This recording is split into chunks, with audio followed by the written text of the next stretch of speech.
All right, so we are waiting on a P&Z member who is stuck in traffic.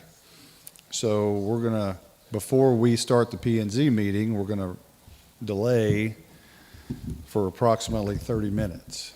I understand we have a lot of people that drove up here quite a ways, so we don't want to start the P&Z meeting and then not be able to approve some of these plats. So in order to try to have a chance to approve the plats and do all of that while you drove up here, we're going to delay for a little bit.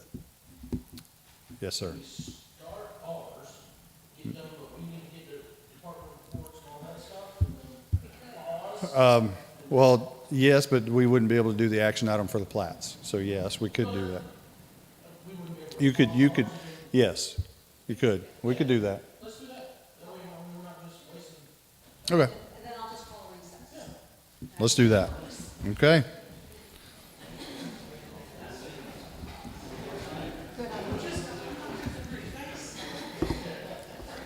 Good thinking, Mr. Ingram.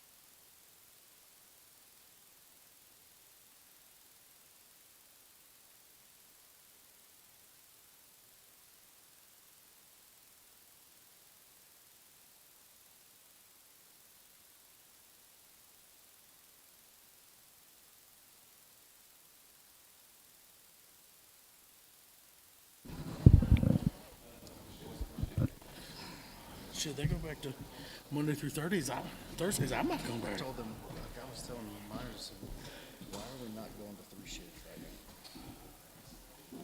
Perfect time for 3 shifts. Yep. Yeah, but would it be like the 3 shifts that we had before? 3 8-hour, just 3 8-hour shifts.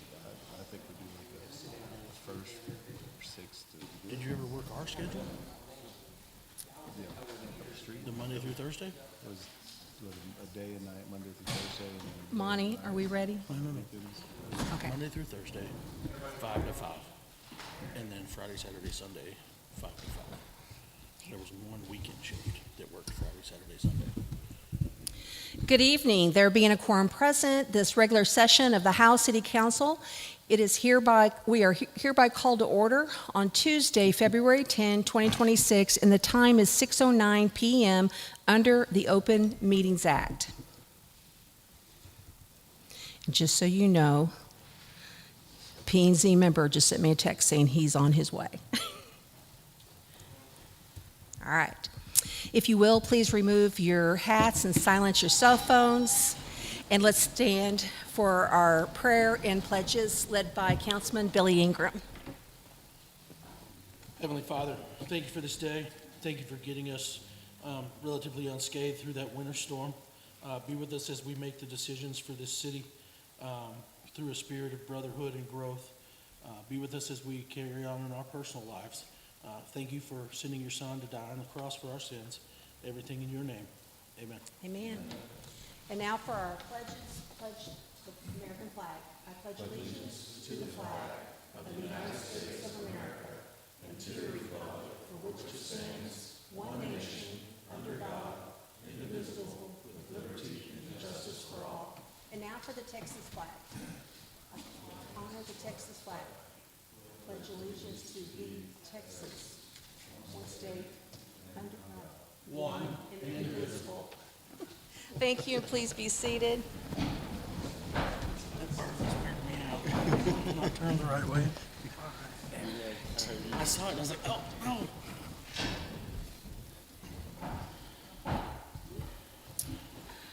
Okay, we're going to do roll call first. We have Mr. Ingram, Mr. Price, Mr. Tyler, Mr. Whitfield, and myself, Miss McDonald. Mr. Woods is absent this evening. We do have a quorum present. I will now open it up for citizen comments. I have not received any comment forms, but is there anyone that needs to speak? All right, since we'll move past that, and we're going to have a short presentation from David Russell with Frontier, a Verizon company, and he will give a presentation on their proposed fiber optic project. Thank you very much, Mayor and members of the council, city staff, and ladies and gentlemen. My name is David Russell. I'm Vice President of External Affairs for Frontier Communications, and I'll apologize up front in that I did bring a presentation to show you some pictures of what I'm going to be talking about.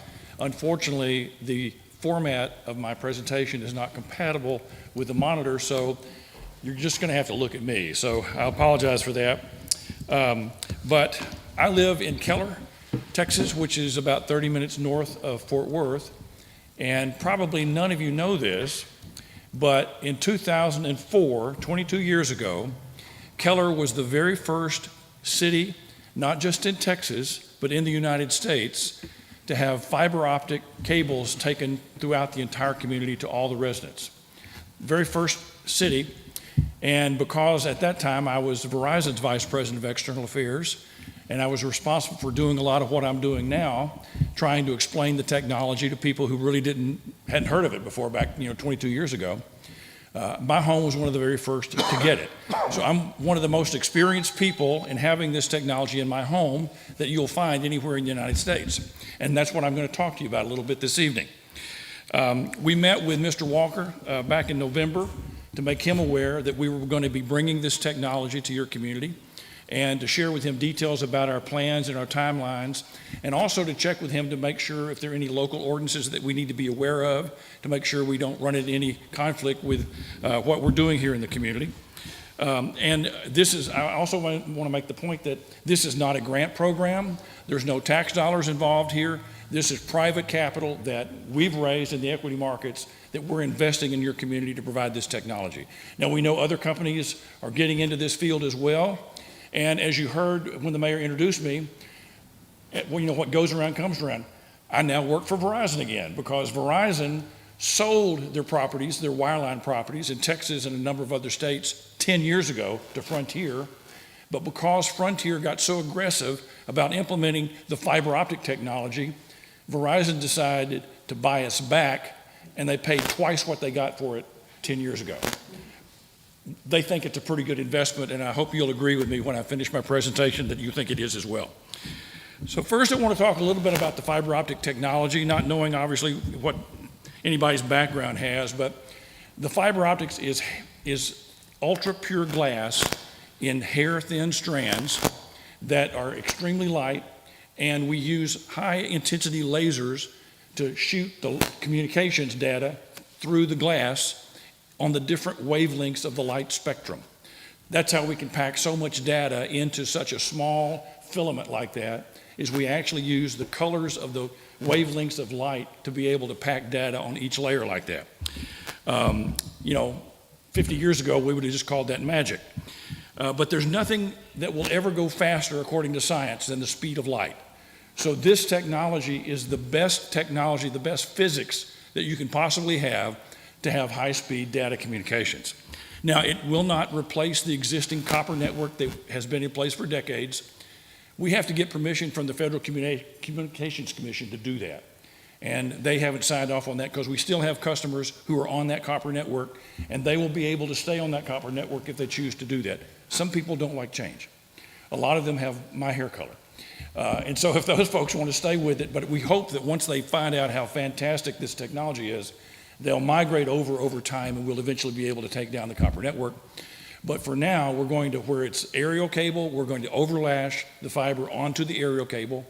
The fiber is much lighter than the copper cables, obviously. And then, but where it's buried, we're going to have to do directional boring work. We don't cut city streets.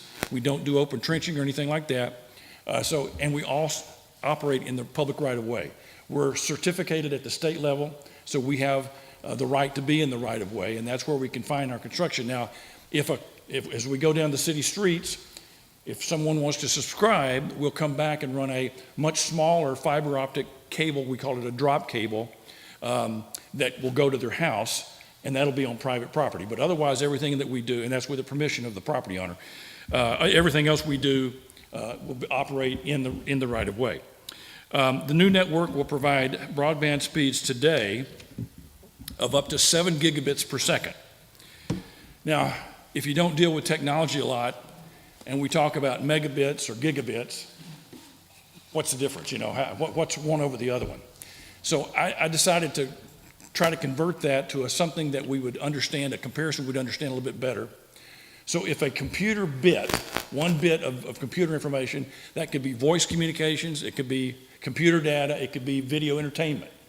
But one bit, let's say it's worth 1 penny. I know they're phasing the penny out, but that's the smallest denomination we have of currency is 1 penny.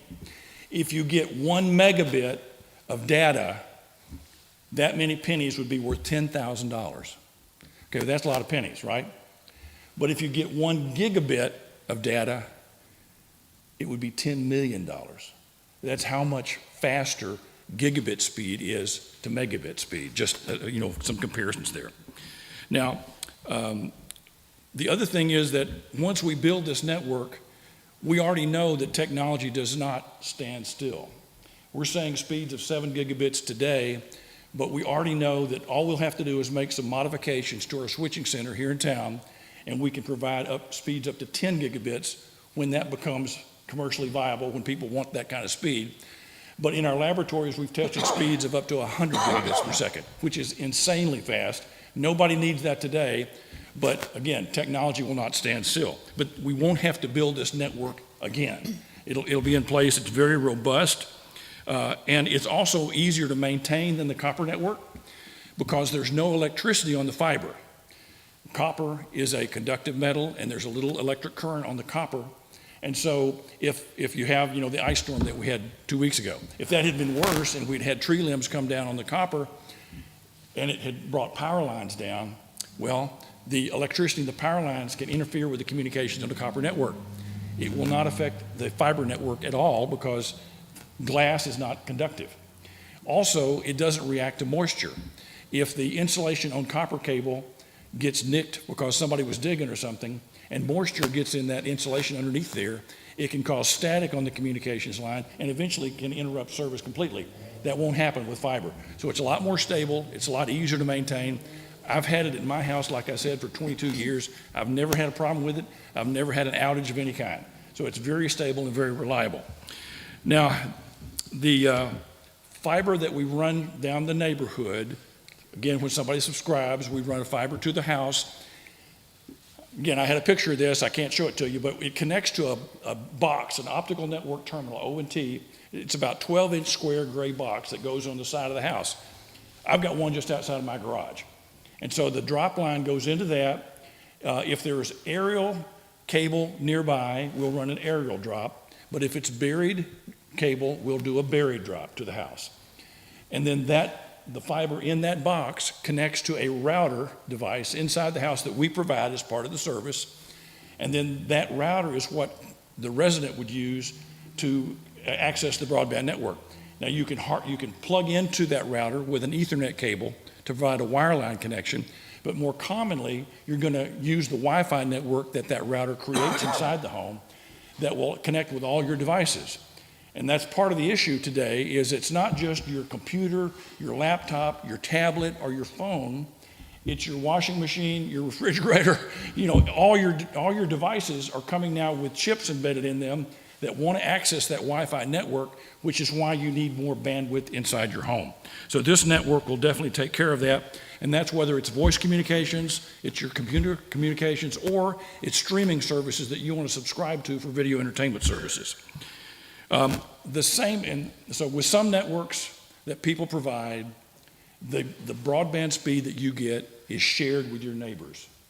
So that when everybody gets home at 5:30 or 6 o'clock and the kids are home from school and everybody fires up their phone and their computer and the TVs, your broadband speed goes down because it's shared among your neighbors. Our network is not like that. It's dedicated fiber line from our switching center to your house. So if you sign up for a 1 gigabit service, you're going to get 1 gigabit all the time. The other important thing is that our network is symmetrical. Some companies will tell you that they're going to give you gigabit speeds for the download, but the upload speed is much slower. Not with our network. Because it's symmetrical, whatever you subscribe to, if you get the gigabit speed, you get the same speed both directions. That's a lot more important these days with more people working from home, doing distance education, or uploading cat videos to TikTok. But regardless of what they're doing with it, this network provides a speed to be able to accommodate that. Now, to get this done, we've already, like I said, met with city staff to talk about the detailed plans, local permitting, the location of city utilities to make sure that it goes smoothly. And we do follow, so the aerial portion of the network is 34%, which means the buried portion is 66%. So there will be some directional boring, and I'll talk more about that in just a second. But there is a website. It's frontier.com/fiber construction. This would also have been on a slide, but so it's frontier.com/fiber construction is a website where you can get more information that you're going to want to read. Not sales information, not marketing information, just general information about the technology, our construction process, and things like that. And so we realize that residents are going to have questions about this, and there's several things that we're going to try to do I know council, they're going to call you, they're going to call city staff, but one of the things that we do is we put out door hangers. Again, no sales or marketing information on this material, but it's door hangers. We have them available in English and Spanish as needed, and they have an email and a phone number that residents can either email or call if they have questions or concerns. And the phone number is staffed by our own internal techs, okay? We don't outsource that. It also has a QR code on it that people can scan with their smartphone that will take them to a landing website, again, with more information about what's going on. And then we also have small kind of yard sale type signs that say fiber is coming. It's basically so it'll be put at the front of the street where we're working and at the end of that street. So as residents come in or out, they can see the sign and know who these people are in our neighborhood. Who are these people? It also has the phone number, the website, and the QR code on it to help people understand what's going on as a way, again, to try to help them know what's going on. So maybe you'll keep calls off of your phones as well as the city staff. Now, we take those signs down. They don't stay up overnight. We move them every day as we move through the construction process. So if they're on 3rd Street today and then we're on 5th Street tomorrow, we'll move those signs. They don't stay up. And again, I'd like to show you a picture of them, but some other time. So I also had a picture of we have bore pits where the boring rigs, they dig out so they can get the angle to do the underground boring. You're going to see some orange conduit reels around. You may have already seen some from some other construction, but it's orange conduit about that big around.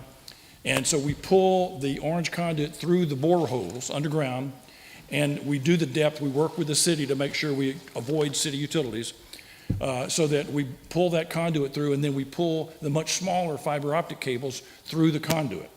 Now, where we have buried construction, we'll also have a hole for a buried terminal box. It's about like that, wide and long. And the underground, where the cable is underground, it connects to that box, which we call a handhole. And it has a fiberglass lid on top of it. I've got one at the right-of-way in the front of my property. Each one of those serves between 4 to 8 customers. So not everybody's going to have one at the front of their property, but this will be in the public right-of-way, not on private property. And so I drive my riding lawnmower right over it. Once the grass greens up and we start getting rain again, which it's trying to do out there now, you don't pay much attention to it, but we don't need people to try to park cars on it because the top of that's not rated. I'm sorry? Oh, okay. But anyway, that's something that you'll see. If we have one of those holes that we can't fill in overnight, we have to leave it open. We put safety fencing around it because we don't want anybody to, step into that and hurt themselves. Soccer balls to get in there. We don't want kids or pets falling in those either. So safety is very important to us, and we try to take advantage of that as much as we can. The only thing most residents are going to see above ground is a fiber hub, And that's a terminal hub that stands about that high. It's about that wide, about that deep. I've got one, I had a picture of one near my house. Each of them serves about 250 homes. So there'll be about 5 of those around town. And we indicate on our schematic drawings that we share with the city staff exactly where we're planning on putting those. And we've asked them to pay particular attention to that. So if they see any reason that we need to move that hub, we have some flexibility as how to do that. But we'll work with the city staff on doing Mr. Russell, I that. apologize, but I'm going to have to give you a limit here if you don't mind. So I've got, maybe if you can wrap it up for us. No problem. Awesome, Okay. thank you. So I won't show you I've already talked about most of this. I'll cut to the chase here. So Frontier is doing this in dozens of communities across Texas. Now, we plan to build out to almost 1,500 homes here in Howe, and we're going to do that between now and the end of May. And we've already provided some information to Mr. Walker about this that the city can share on the website or on any social media. And I really appreciate the opportunity to be with you guys tonight and let you know about the new technology we're bringing to your community. We appreciate you very much. Thank you, Thanks sir. a lot. Have a good night. Thank you. All right, so I'm going to move on to our mayor comments real quick. Some notable dates for upcoming events are Tuesday, March 17, which is our next, which is going to be our next city council meeting. It will be held at our regular third Tuesday of the month. Howe Hump Day Networking Breakfast is March 4th. BVRT Utility Company are hosting the Heart of North Texas Luncheon on Tuesday, March 17. The Howe Hall of Honor will be held on April 28, 2026. Howe Founders Day will be May 2nd, 2026. All these events can be also found on the Howe Area Chamber of Commerce website if you would like to sign up or participate in some of these. Moving on to the Mayor Bragg moment. This is a moment where we recognize individuals for achievements and behaviors that positively affect citizens and the community. First one I have 2 of them, is on Saturday, January 24, around 9 p.m. The temperature was around 26 degrees and felt like 14. Our Public Works crew found themselves repairing a water break near polioles affecting the King Avenue area. I just want to recognize our Public Works and thank them for all that they do. They're not here this evening, but we do have a certificate for them. And they are always out and about, even in the most unfavorable conditions. And we certainly appreciate them taking care of our residents. And our city administrator, Monty Walker, has something that he'd like to show the council. So there was a picture that was floating around social media that one of our public works directors took while they were in the hole. So it was such a great photo that I thought, we're going to blow this up and hang it in City Hall. So we had that done. And I think that is pretty. Yeah, I think it looks good. I don't think any one of us would want to be down there in that hole when it was 16 degrees or whatever it was. And it was damp and wet. That cannot be a good thing. Our second one is on Wednesday, January 28, around 9 a.m. A resident from Georgia was traveling on Highway 75 and had a motor vehicle accident. The individual in the accident later took to Facebook and then reached out to our Chief Sullivan directly, thanking him, the Howe PD, and Howe EMS for assisting him during this most disturbing time. The Georgia resident said, quote, "I just want you to know that Chief Sullivan, the police, and your EMS are top-notch, although they look 12. So we just want to give them a round of applause. We appreciate you very much. And Monty, you have a certificate that if you don't mind, present that to Chief for the Howe Police Department and our EMS.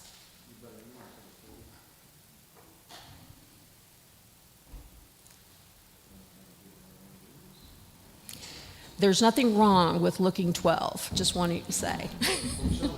Yes, absolutely. All right. Yes. Oh, he's got a speech. He's got a speech. But Officer Cade on this particular day stayed over 4 hours extra because of the amount of accidents we were working on 75. So greatly appreciated. We appreciate y'all very much. All right, we will move on to our consent items. Any of these items can be moved by the council members. A council member may request that these items be voted on separately, and if you choose to do so, I will move them to the bottom of the action item. So, 1, discuss, consider, and act upon the following consent items. A, minutes of the regular council meeting, January 2025. And so when we do make a motion, I need you to make a correction of state that it needs to be 2026. B, bills being paid for the month. D, detailed check register report. Excuse me, that was C. D, statement of revenue and expenditures. E, South State Bank secure deposits, January 2026. F, recap and standings, January 2026. And G, investment report, January 2026. And do I have a motion? And again, if you will, when you give me a motion, include changing A to the year 2026. I'll motion to approve and change the year in item 1A to 2026. Thank you, Billy. Billy makes that motion. Do I have a second? I'll second. Ricky makes a second. All in favor say aye. Aye. Any opposed? None are opposed. Motion passes. Moving on to our discussion items, we're going to start with our departmental reports. Public Safety Director, Chief Sullivan, I think he also has a presentation that he... Quick presentation that he wants to give. So before we get started, I'd like to introduce Jacob DiFrancesco. We call him Michigan. We call him Michigan because he's actually from Midland, Michigan. He was a police officer up there, and his family relocated to Texas, and he joined us in Texas and comes with us with 8 years' experience and a majority of that time in criminal investigations. His experience has already been proven, as y'all may saw here a couple of weeks ago from a narcotics arrest that we made. It was his experience and I working with Officer Light that they were able to effect the arrest. So welcome aboard, and thank you for joining our team. Yes, welcome. As y'all know, we've talked about other council meetings. We have a new canine. Her and Officer Like have been in training. He actually stepped out to bring her in so you could actually see what you've paid for. She went to some training, competing with multiple agencies here about 3 weeks ago in McKinney, and when it comes to tracking and article search, beat out all the other agencies. The narcotic piece, I think she got number 3. I think there was around 27 different agencies in this competition. So Officer Like and Prada worked extremely well. They'll be in here momentarily.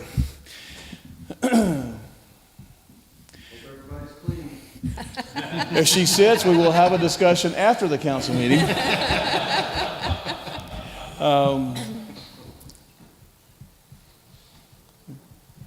We'll move forward until they come in. So for January 2026 for the police department, we did see an increase in call volume over 2025. It was a 7% increase in call volume. As y'all may recall, when we closed out in 2025, we had a 49.3% increase in call volume. So with our growth and the growth around us, we anticipate our call volume to continue to move forward. Well, here comes chaos. He's right there. Huh? He's right there. You don't have to. They're used to it. So this is Officer Like. This is our canine product. Prada is a 18-month-old short-haired German pointer. She does narcotics. She does tracking. She does article search. As y'all know, I've been doing this for over 30 years. I will say this is within the top 5 dogs that I've seen that wants to work. When she comes out of that car, she's ready to go. So y'all want to kind of bring her front. Just give y'all a chance to see what we're spending our money on for our citizens and what y'all have approved as we go through our budgetary process. So that is Prada, our narcotics and canine. So. All right, wonderful.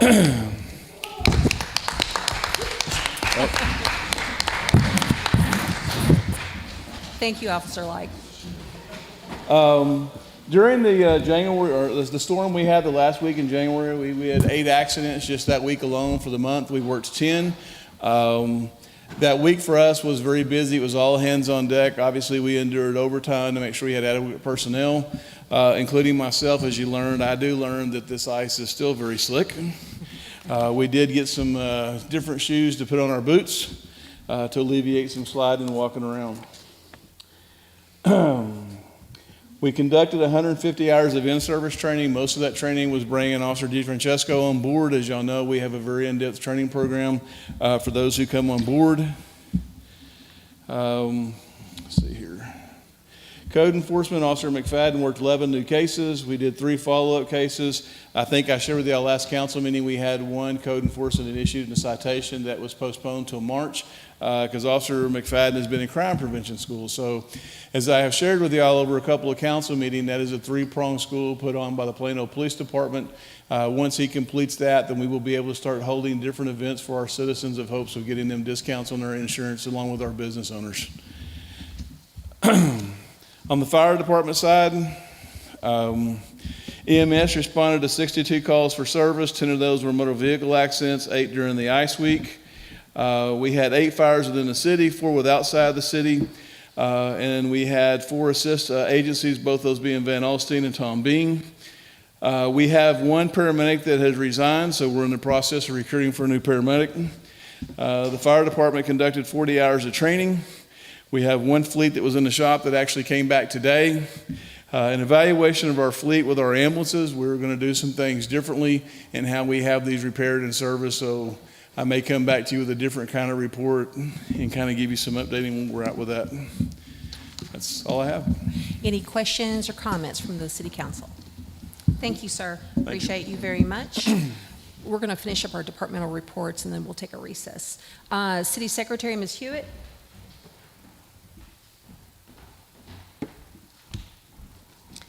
Good evening, Mayor and Council.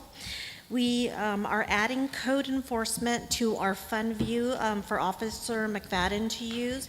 So now code enforcement will be integrated into that as well. For the previous month, we collected $23,515.20 for the month of January, and we issued 3 warrants for the month of January. All right. Questions or comments from the council?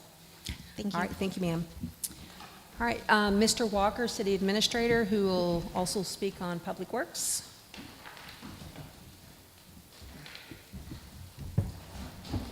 Good evening, Mayor and Council. Public Works carried out 112 service orders. 1 new meter was set, 2 meter leaks repaired. Pothole patching used 4 tons.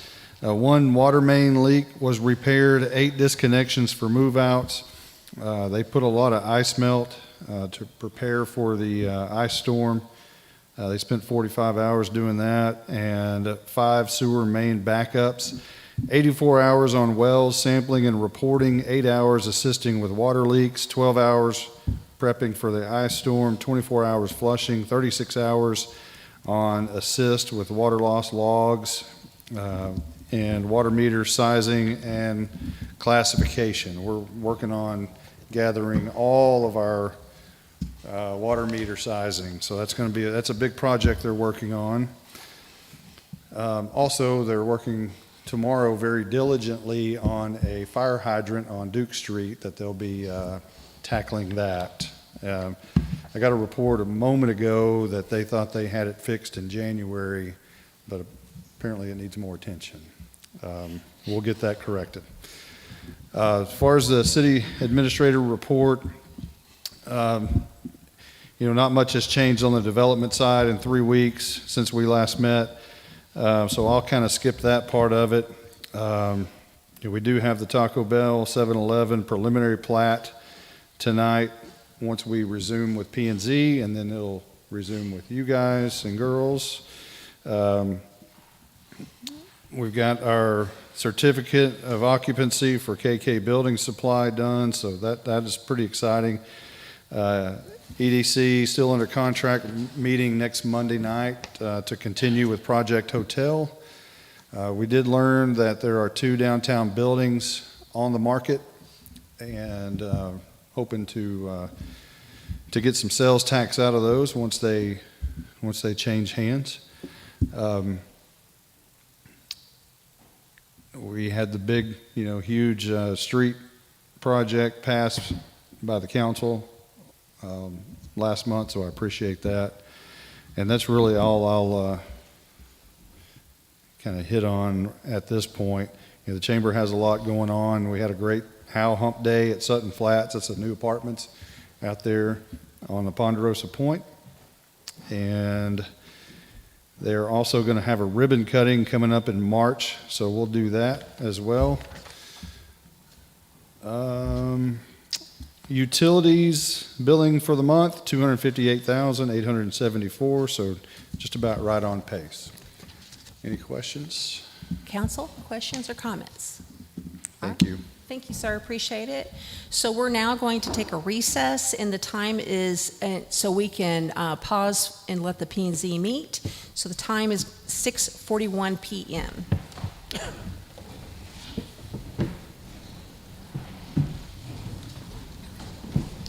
Thank you, Monty. Thank you, sir. Appreciate it. Yeah. Okay, thank you. Who is the construction company again? Go ahead. Are they subbing anybody out, or are they taking? They probably are, but I wouldn't know how many details on that, but we can get them if you need them. I mean, they will provide information to you about that once they do construction, come in with the details, and then you tell them, you want a daily report of what we're working, what we're gonna do this week. We work with you guys to figure out, we don't wanna overwhelm you with information, but we want you to feel comfortable about what's going on. Can you send me a contact list for all the subs? Well, I'll have to have Frontier send the list of subs, okay? I don't keep up with that, but I have the contact for Frontier. Okay, that's all I need. Thank you.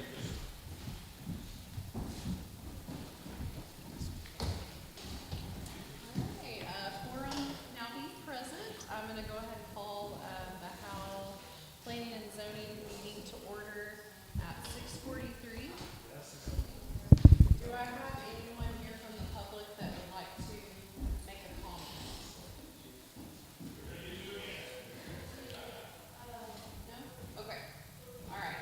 So we're gonna go ahead and move on to the action items. Number one is to discuss, consider, and act upon the minutes of the meeting for January 20th, 2026.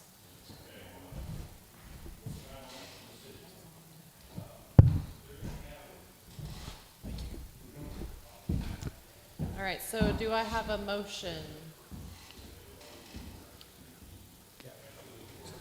Okay, Larry moves to accept. I will second it. Faye seconds. All in favor? All right, none opposed. Action item number 2, discuss, consider, and act upon the preliminary and final plat for Life Fellowship Church.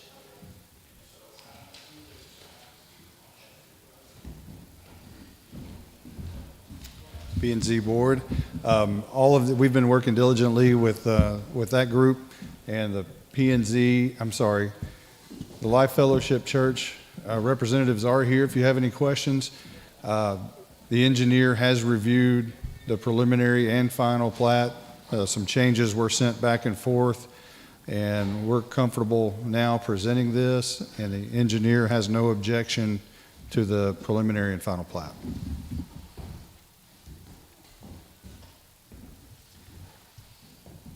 This was the one that was delayed from last meeting because all the details weren't finalized, correct? I believe that's correct. Okay. It's all running together, right? I know. Okay. All right, do y'all have any questions?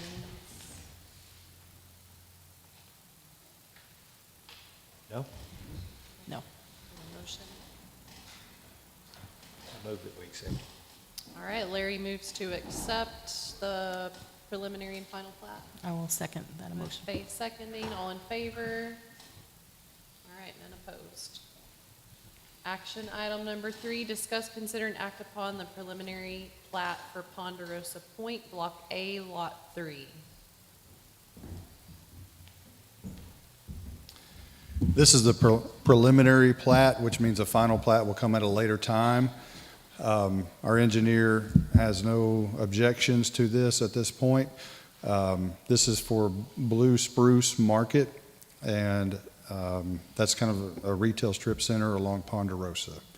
So city staff recommends approval. I move that we approve. All right, Larry motions, I will second that motion. Faith seconds, all in favor? All right, passes unanimously. And last action item, number 4, discuss, consider, and act upon the preliminary plat for Ponderosa Point, Block A, Lot 4. Very same thing, except this one is for Taco Bell. I think I misspoke and said 7-Eleven earlier, but it's Taco Bell for this one. And preliminary plat, a final plat will come at a later date. And city staff recommends approval. Engineer has no objections. Yeah, I move that we approve. All right, Larry motions, Second that motion. Faye seconds, all in favor? Passes unanimously. And that being all on the agenda, we're gonna call the meeting to adjourn at 6:46, 6:47, it just changed. All right.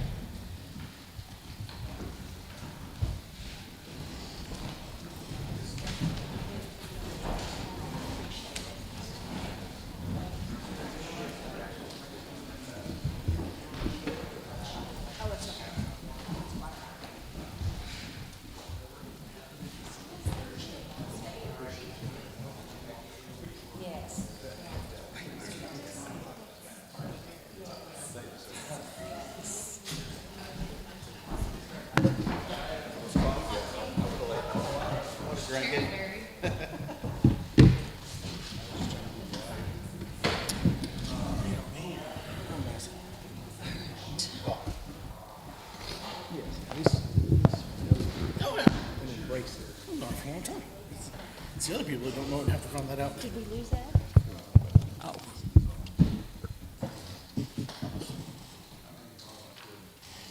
Oh, boy, that's quite a facelift.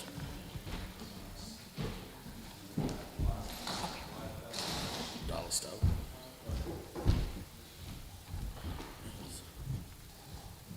Facelift.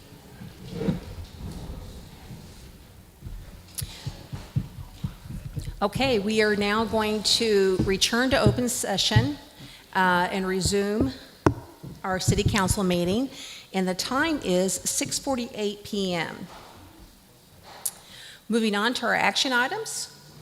If at some point any council member has a question for our city engineer, he is here. Of course, our city administrator is as well, but I'm going to do the discussion on it. To discuss, consider, and act upon the annual CPI-U 4.52% rate adjustment in the agreement with Frontier Waste Solutions. Based on our agreement with Frontier Waste Solutions, Section 12, they can request that rates be increased or decreased by up to the same percentage increase or decrease set forth by Consumer Price Index. The latest CPI increase is 4.52%. The staff is recommending approval for the tax rate increase. And Frontier, we do have a representative here from Frontier if you have any questions. So is there any questions or comments from the council? And if not, do I have a motion? Mayor, Yes, sir. I want to point out it's not a tax increase. It's just an increase. Rate increase. Rate, I apologize. Yes, rate increase. I said tax. I'm incorrect. Rate increase. Any questions or comment from the council? And thank you, Monty. If not, do I have a motion? I motion to approve. Sean makes a motion to approve. Do I have a second? I'll second. Ed makes a second. All in favor, say aye.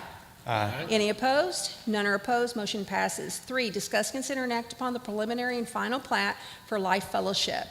All the documents have been submitted properly. Staff recommends approval. Our city engineer has no issue with approving as well at this time. And before we have further discussion on this, the pastor for Life Fellowship, Dr. John Melander, is here tonight, and he would just like to say a few brief words to the council.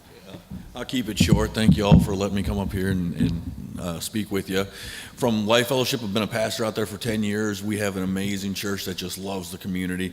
And one of the verses that really surmises everything we do is Jeremiah 29:7. Seek the peace and prosperity of the city, because it prospers, you too will prosper. And we like to dive in, and we love to get involved with the city, with the community. When COVID hit, we rallied a bunch of markets, and we had truckloads of food getting dropped off at our church locations that we were able to feed the city with. We have internship programs for youth. We actually do a program with Price for the Nations down in Dallas, so they send people to come learn how to do worship and lead churches down there, and they actually come to our church and they intern. So we have very unique worship at our church, but it also allows us to do internships with high school kids. They can come out and they can learn technology, they can learn how to worship, they can learn all the different aspects of business and leadership and various things. So we invest highly in the community. And all we do, we love small groups and getting out and doing some different activities. We did a worship in the park down in Anna this last year where we rallied all the churches together because we believe in a big kingdom-minded church. We're not out against each other. We're actually here to help each other and raise each other up around that. On that note, we have a church out here that was a home church for 3 years called the Inn Church, and they have been having trouble getting launched into schools and raising enough money to do it. So we've actually opened up our doors to them right now. So if you'll notice on Saturdays, they're using our old auditorium over here so that they can have services and they can grow as well. So we are big into supporting all the different churches around us, all the community. We just want to be someone that you pick up the phone and you call and say, hey, we have a need, and we can come out there and we can meet that need. So thank you all for giving me 2 seconds to speak at you. Absolutely, thank you. Does anyone from the council have any questions or comments? Okay, thank you, sir, appreciate it very Thank you. much.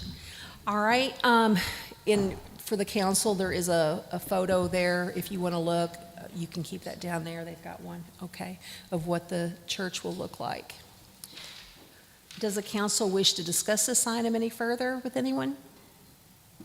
If not, do I have a motion? I motion to approve. Billy makes a motion to approve. Do I have a second? I'll second. Ricky makes a second. All in favor, say aye. Aye. Any opposed? None are opposed. Motion passes. 4, discuss, consider, and act upon the preliminary plat for Ponderosa Point, Block A, Lot 3. This is the preliminary plat for Blue Spruce Market in the Ponderosa Point development. Staff recommends approval, and this includes our engineer.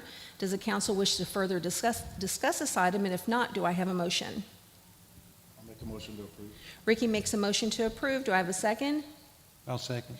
Ed makes that second. All in favor, say aye. Aye. Any opposed? None are opposed. Motion passes. 5, discuss, consider, and act upon the preliminary plat for Ponderosa Point, Block A, Lot 4. This is the preliminary plat for the Taco Bell in Ponderosa Point development. Staff recommends approval. This includes our engineer. Does the council wish to discuss this item any further? And if not, do I have a motion? I'll motion to approve. Sean makes a motion to approve. Do I have a second? I'll second. Ricky makes a second. All in favor, say aye. Aye. Any opposed? None are opposed. Motion passes. 6, discuss, consider, and act upon an interlocal agreement with Grayson County for mobile data terminal access to county dispatch systems.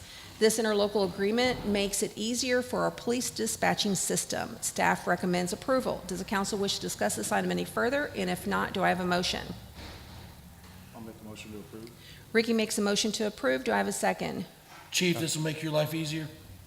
Well, it actually brings us into the next technology of the future, but it's also a path for us at some point should we ever decide to stand up our own communication system. I second. Billy makes that second. All in favor, say aye. Aye. Any opposed? None are opposed. Motion passes. Resolution 2026-0001, a resolution authorizing continued participation with the steering committee of cities served by Encore and authorizing the payment of 10 cents per capita to the steering committee to fund regulatory and legal proceedings and activities related to Encore Electric Delivery Company, LLC. 7, discuss, consider, and act upon Resolution 2026-0001. This is a renewal of our steering committee membership, which advocates rates for the city with Encore. Staff recommends approval. Does the council wish to further discuss this item? And if not, do we have a motion? I'll motion to approve. Billy makes a motion to approve. Do I have a second? I'll second. Sean makes a second. All in favor, say aye. Aye. Any opposed? None are opposed. Motion passes. If there's no further business to come before this council, this meeting stands adjourned at 6:56 p.m. Thank you all and have a great night.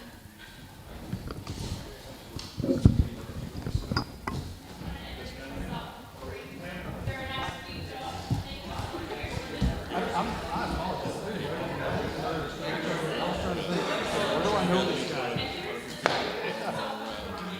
Yeah.